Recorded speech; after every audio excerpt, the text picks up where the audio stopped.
Wara li kelli tfal, xtaqt nirritorna lura x-xogħol u nkompli l-karriera tiegħi u hekk għamilt.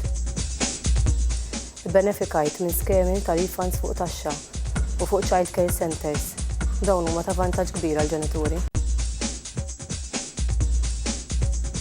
Nieħossib it-tifel tiegħi lejlu nhar 24 siegħa kuljum li bagħti b'diżabilità multipla u fil-xogħol tiegħi ikolli tibdil mill-Aġenzija Support 6 sigħat u 4 sigħat fil-ġimgħa. 3 sigħat noħroġhom biex immur nirrilassa darba fil-ġimgħa u 5 sigħat biex naqdi l-affarijiet personali tiegħi u tat-tifel billi mmur nġiblu l-affarijiet mill-isptar oħri u kollox. L-Aġenzija Support tibdilni wkoll jekk ikun hemm problemi ta' sptar. Bħal ġieli kelli okkażjoni jiena li jagħmlu l-intervent l-isptar u anke t-tifel. Meta iżommu l-isptar isarħuni wkoll. Tkun għajnuna li tingħata lill-Aġenzija Support tkun għajnuna wkoll għalina l-ġenituri.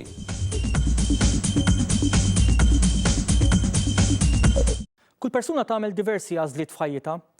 Għażliet ta' edukazzjoni, taħriġ, xogħol, divertiment, stil ta' ħajja.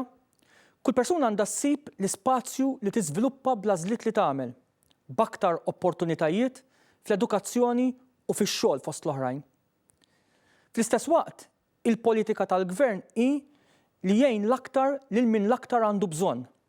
Irridu li ħadd ma jibqa' lura, anzi, li kulħadd jimxi l-qudiem. F'dawn l-4 snin daħħalna diversi skemi u inizjattivi fil-waqt li tejjibna wkoll il-benefiċċji soċjali.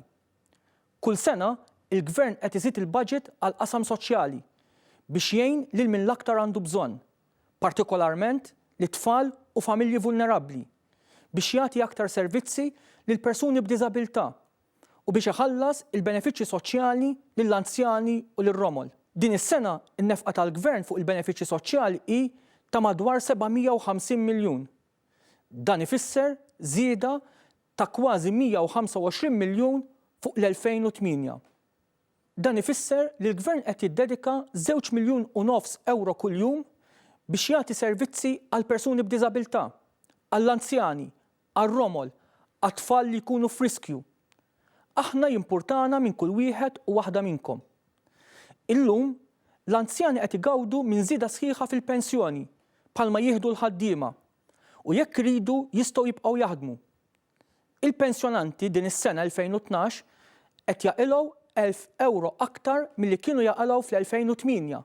Il-pensjoni żdiedet b'1,000 euro.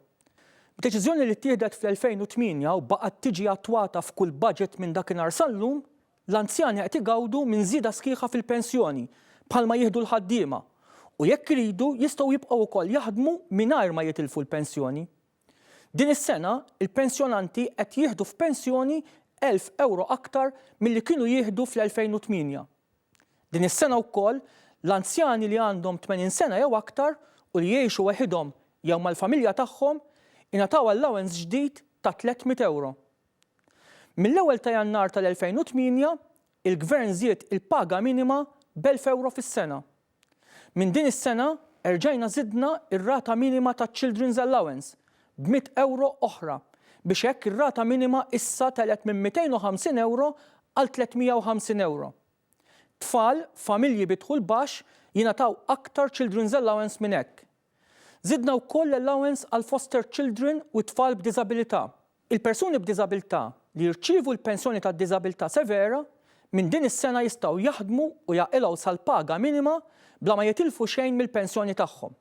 F'4 snin, 350 persuna b'diżabilità ingħataw għajnuna finanzjarja biex jagħmlu d-dar tagħhom aktar aċċessibbli. L-tfal fl-iskejjel li għandhom xi diżabilità jew bżonn ta' attenzjoni speċjali qed nagħtuhom il-Learning Support Assistant. Fil-budget għal din is-sena, il-Gvern daħħal inizjattiva li permezz tagħha persuna b'diżabilità severa u li tiżżewweġ ma titlifx il-pensjoni tagħha minħabba dħul tal-mara jew tar-raġel tagħha. Ir-romol li jiżżewġu mhux se jitilfu aktar il-pensjoni tar-romol. Ix-xogħol jagħti dinjità lill-bniedem. U għalhekk ħdimna biex intejbu l-kundizzjonijiet tax-xogħol. Żidna b'ġimagħtejn il-maternity leave biex issa minn 14 ġimgħa telaq għal 16 ġimgħa minn din is-sena. U s-sena li ġejja fl-ewwel ta' Jannar jitlaq għal 18 ġimgħa. Tejjibna l-kundizzjonijiet ta' dawk li jażlu li jaħdmu part-time. F'dawn l-4 snin ħloqna 20,000 impjieg ġdid u għalhekk żdiedu l-opportunitajiet ta' xogħol u żdiedu l-opportunitajiet biex persuna tejjeb l-impjieg u d-dħul tagħha. Il-kisbiet li qed jirnexxina nagħmlu bħala pajjiż il-kol flimkien huma riżultat ukoll ta' dialogu soċjali b'saħħtu li bnejna tul is-snin. Illum is-soċjetà ċivili u rappreżentanti tal-ħaddiema u ta' min iħaddem jipparteċipaw u jsemmaw leħinhom dwar dak li jkun għaddej f'pajjiżna kif ukoll dwar il-ħidma tal-Unjoni Ewropea. Jagħmlu dan fl-MCSD, fil-MUSEC jew f'waħda mill-istrutturi fih dan dawn l-istess entitajiet. Min barra li jservi bħala forum għad-diskussjoni, il-MUSEC joffru wkoll għajnuna lill-kunsilli lokali u għaqdiet mhux governattivi biex jiksbu fondi mill-Unjoni Ewropea. Fi 3 snin, il-MUSEC għen biex inkisbu aktar minn 13 miljun euro fondi mill-Unjoni Ewropea biex isiru aktar minn 90 proġett. Flus li qed jintużaw sabiex titjieb il-kwalità tal-ħajja tiegħek fil-lokalità tiegħek. Fil-qasam tal-ġustizzja daħħalna l-liġi dwar il-ġustizzja riparatriċi u bekk ġiet introdotta sistema ta' parole kif ukoll miżuri ta' appoġġ għal vittmi ta' reati. Daħħalna ir-reġistru għal min iwettaq reati sesswali fuq it-tfal biex nipproteġu l-tfal.